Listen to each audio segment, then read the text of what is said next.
রোজিনাস ক্লাবে সমস্ত মৎস্য শিকারী বন্ধু এবং ভিউয়ার্স বন্ধুদের স্বাগত। আপনারা ব্যাকে যে পুকুরটি দেখতে পাচ্ছেন এটি হচ্ছে হুগলি জেলা চন্দননগর থেকে নসিবপুর যাওয়ার রুটে হাকিমপুর হাই স্কুলের পিছনে হাকিমপুর বেড়ে পুকুর, যেটি যেতে গেলে ওই হাকিমপুর হাই স্কুলের পিছন দিক দিয়ে গিয়ে গোমতিয়া বর্গক্ষেত্রীয় পাড়া মোড় থেকে 1-1.5 মিনিটের পথ।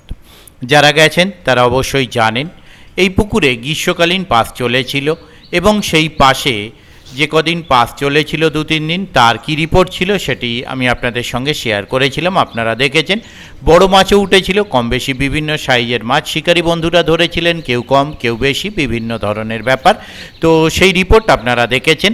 আগামী দিনে এই পুকুরে আবার পাস শুরু হতে চলেছে। শীতকালীন পাস শুরু হচ্ছে 9ই অক্টোবর 2025 বৃহস্পতিবার হইতে পাস শুরু হচ্ছে। এই পুকুরে আগামী দিনে যে পাস শুরু হবে তাতে কি নিয়মে মাছ ধরতে হবে সেই তথ্য আমি আপনাদের সঙ্গে শেয়ার করছি, আপনারা দেখতে পাচ্ছেন।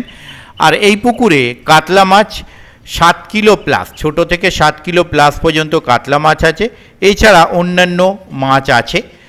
আর আগামী দিনে যে পাস শুরু হবে আমি প্রথম দিন যাওয়ার চেষ্টা করব, যদি যেতে পারি তাহলে সেই তথ্য আমি আপনাদের সঙ্গে শেয়ার করব।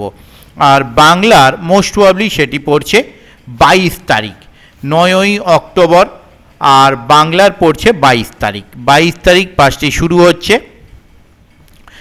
আর এই পুকুরে যারা যাবেন তারা অবশ্যই খোঁজ খবর নিয়ে বুঝে শুনে নিজ দায়িত্বে যাবেন, আমার কথায় বা ভিডিও দেখে নয়। আমি প্রথম দিন যাওয়ার চেষ্টা করব, যদি যেতে পারি তাহলে সেই তথ্য আমি আপনাদের সঙ্গে শেয়ার করে দেব। আমি আপাতত বিদায় নিচ্ছি, ধন্যবাদ।